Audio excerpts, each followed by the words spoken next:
Kita kembali lagi di Generasi Mecin. Kita sudah sampai di segmen terakhir. Bagaimana meningkatkan kualitas pendidikan di Indonesia sebagai fondasi dasar kehidupan bernegara juga pasti. Sebagai praktisi, Ibu Hanif harus ngapain berarti Ibu? Kita lihat bahwa ada dua hal sebenarnya didekati dengan dua hal. Yang pertama adalah infrastruktur, yang kedua SDM.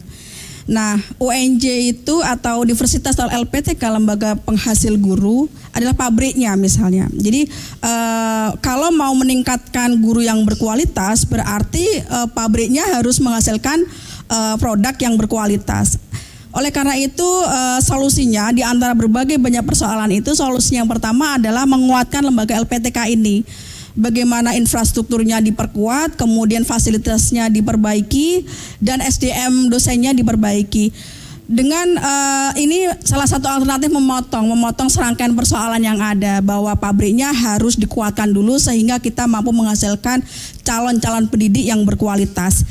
Ketika pemerintah mensyaratkan bahwa pendidik itu yang memiliki sertifikasi ikut PPG, maka di PPG juga harus diperkuat sehingga guru yang lulus PPG atau guru yang lahir pada era sekarang itu tidak lagi terwariskan dengan persoalan-persoalan sebelumnya. Jadi harus ada rantai yang diputus. Yang pertama menurut saya adalah kuatkan LPTK, kuatkan universitas yang menghasilkan guru, karena ini menjadi salah satu entry point dahulu untuk memperbaiki SDM.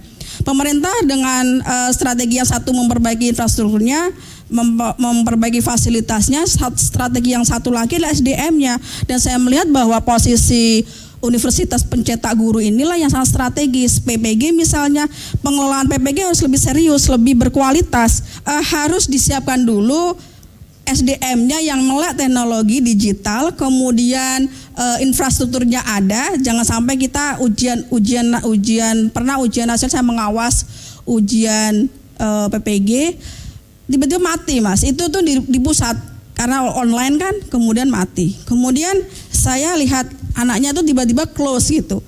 Loh, saya belum selesai kok sudah close gitu. Nah, ini kan merugikan siswa kan, merugikan peserta yang ikut ujian. Kemudian ditanya di sana, oh dibuka lagi, silakan mengerjakan, sementara waktu berjalan. Nah, hal ini sangat merugikan ketika infrastrukturnya belum siap, kemudian kebijakan harus diterapkan. Nah, ini kan menjadi persoalan. Oleh karena itu, solusi yang paling sangat realistis adalah perkuat institusi lembaga pencetak guru dengan perbaikan SDM dan fasilitas. Saya pikir ini akan memberi kontribusi besar untuk memberikan solusi persoalan guru. Oke, beban ya nih calon-calon guru ya. Oke, dari Pak Abdul Zain. Kepada Pak Nadiem yang sedang belajar, saya mengusulkan, pertama saya bilang hapuskan konsep atau program pendidikan karakter yang sekarang ini. Jangan jadikan pendidikan karakter itu suatu program atau suatu mata pelajaran atau beberapa mata pelajaran. Mengapa? Karena seolah-olah nanti beban membangun karakter itu hanya pada program itu atau pada pelajaran itu. Kalau kita membuka UUD Undang-Undang Sisdiknas pasal 3 itu jelas bahwa terbentuknya watak dan peradaban itu ya, itu merupakan fungsi pendidikan. Artinya kalau pendidikan itu berjalan fungsional, maka watak itu akan menjadi terbentuk sebagai efek kumulatif dari proses pendidikan yang benar. Yang kedua, saya bilang ubah metode guru mengajar, baik terkait dengan perkembangan zaman maupun kebutuhan yang sekarang. Latih guru kita itu untuk memiliki pendekatan dan metode mengajar yang dialogis. Mengapa ini penting? Karena pembelajaran dialogis itu pertama akan mengembangkan kemampuan nalar atau yang terkait dengan higher order thinking sekarang ini. Yang kedua akan membuat orang mentoleransi pikiran orang lain. Yang ketiga akan membuat anak kebiasaan mengartikulasikan pikirannya. Yang ketiga saya bilang simplikasi atau sederhanakan kurikulum. Kelas 1 sampai kelas 3 SD cukup 1 atau 2 mata pelajaran saja. Pelajarannya apa? Bahasa. Jadi semua kalau mau bahasa Inggris ada di situ. Jadi konten agama, agama, Pancasila, sains masuk ke dalam bahasa. Caranya ya waktu belajar bahasa murid misalnya belajar menulis, ya tematik. Misalnya Tuhan saya satu. Nah itu sudah belajar agama itu. Misalnya di sebelah rumah saya ada 3 pohon pisang. 3 itu sudah matematik. Pisang sudah biologi dan seterusnya. Jadi gambarannya seperti itu. Tapi guru harus dipersiapkan. Nah yang keempat ini yang saya bilang dan saya sangat tekankan adalah revitalisasi pendidikan vokasional. Yang saya ajukan restrukturisasi persekolahan. Jadi persekolahan kita dipotong, dipendekkan. Kalau selama ini 6, 3, 4, SMA saya potong jadi 2 tahun saja. Tahun ketiga anak sudah diarahkan vokasional atau dia akademik. Karena tidak semua orang sebetulnya punya bakat untuk S1. Jadi SMK yang ada sekarang dibubarkan, kemudian disatu jalurkan dengan akademi komunitas dan politeknik. Jadi dalam pikiran saya, untuk anak yang tidak lanjut dari SD sama atau DO SMP atau tidak melanjutkan, dia ikut di BLK. Terus nanti dia bisa lanjut lagi. Kemudian sesudah itu dia masuk yang jalur vokasional. Nah, sekolah SMK itu tidak harus 3 tahun. Jadi ada yang sekolah cuma 6 bulan sekedar untuk menjadi tukang cukur. Atau 1 tahun untuk pengasuh jompo. Atau apa. Dan itu disertifikasi secara internasional kalau bisa.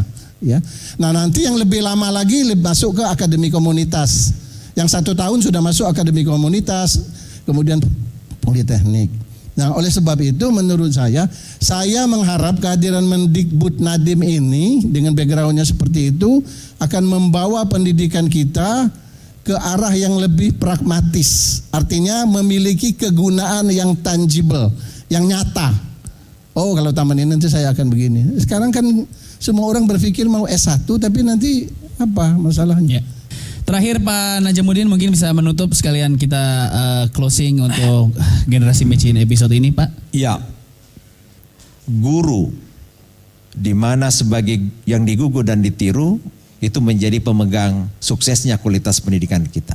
Oleh karena itu rekomendasi kepada Mas Nadiem, Mas Menteri, perbaiki kualitas guru, tapi dimulai daripada pusat-pusat lembaga rekrutmen penerimaan guru. Kalau penerimaan guru sudah amburadul, maka bagaimanapun kita gelontorkan keuangan, banyaknya uang kita gelontorkan dengan perintah konstitusi di situ, maka kualitas pendidikan Indonesia hanya jalan di tempat. Assalamualaikum warahmatullahi wabarakatuh. Oke, tepuk tangan untuk 3 narasumber. Kita juga pastinya masih akan menunggu yang terdekat 100 hari kerja dari Menteri yang baru Mas Nadiem ya, karena beliau juga masih kejar dan belajar, jadi bisa paling enggak menghancurkan suara-suara keraguan yang sempat ramai kemarin tagar Nadiem mundur ya, banyak sekali kemarin sempat di Twitter dan di sosial media meragukan suara-suara tersebut.